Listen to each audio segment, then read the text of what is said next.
ગીર સોમનાથના જિલ્લા કલેક્ટર સાથે હીરાભાઈ અર્જણભાઈ જોટવા અને આગેવાનો સાથે મીટિંગ યોજી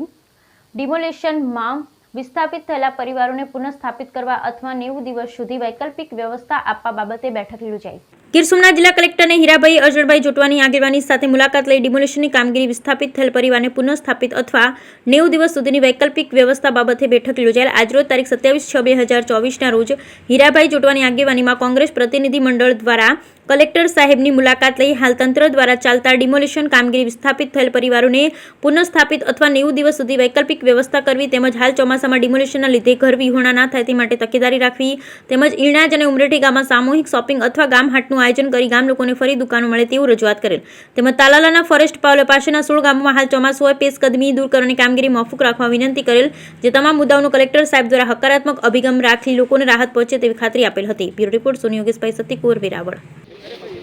કલેક્ટર સાહેબ ગીર સોમનાથની કોંગ્રેસના પ્રતિનિધિ મંડળે મુલાકાત કરી હાલ ચાલતા ડિમોલેશનમાં નાના ધંધાર્થીઓ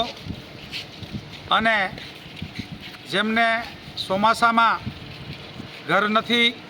અને બેઘર બની ગયેલા લોકો માટેની રજૂઆત થઈ। સાથે સાથે કલેક્ટર સાહેબને વિનંતી કરવામાં આવી કે જે લોકો પેશકદમીમાં હોય એમ છતાં પણ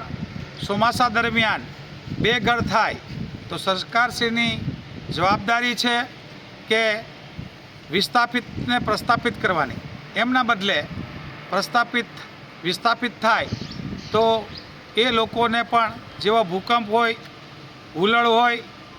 યા તો વાવાઝોડું હોય તો એવા લોકોને રાહત કેમ્પ આપી 90 દિવસ સુધી એમની જમવાની વ્યવસ્થા કરવી પડે, એમને રહેવાની વ્યવસ્થા કરવી પડે।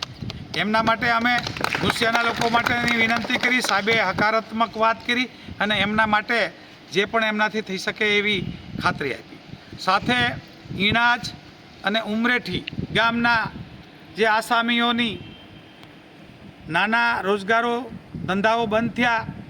એમની દુકાનો કેબિનો પાડી નાખવામાં આવી, એમના માટે સામૂહિક કંઈક શોપિંગ જેવી વ્યવસ્થા થાય એમાં સાહેબશ્રી તરફથી ગ્રામ હાટ થાય ભવિષ્યમાં અને એના માટે ગ્રામ હાટ કરી અને સોલ્યુશન લાવવા માટે ઈણાજ અને ઉમરેઠી માટે અમે પ્રતિનિધિ મંડળને ખાતરી આપી છે। સાથે સાથે ગુસિયા ગામમાં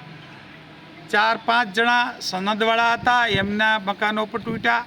સાથે સૌહકના મકાનવાળા એવા 13 જણા હતા જે આજે બેઘર થયા। એના માટેના રાહત કેમ્પની વાત એમના માટે ખાતરી આપી। ખાસ કરીને 16 ગામની જે હાલ તાલાળામાં ફોરેસ્ટ લોકો પાસેથી સ્વીકારીને વાત થઈ એમાં પણ પેશકદમી છે એ ચોમાસા દરમિયાન બેઘર ના બને એમના માટે પણ સાહેબને વિનંતી કરવામાં આવી અને સાહેબે આ તમામ મુદ્દાઓની હકારાત્મક વાત કરી। ખાસ કરીને જ્યાં એક ગામથી બીજા ગામમાં જતા હોય આખા ગીર સોમનાથમાં રસ્તાઓ બંધ કર્યા છે એવા લોકોના રસ્તાઓ તાત્કાલિક ખોલે અને ખોલાય એ વાતની ચર્ચાઓ પણ થઈ। એ જે વ્યાજબી છે કે જે રસ્તાઓ બંધ થાય એ વ્યાજબી નથી, એટલે આવી તમામ જિલ્લાની કોંગ્રેસ પ્રતિનિધિ મંડળની સાથે ચર્ચા કરી આજની તારીખમાં હકારાત્મક વાત રહી છે અને લોકોને રાહત પહોંચે એવી કલેક્ટર સાહેબે ખાતરી આપી છે।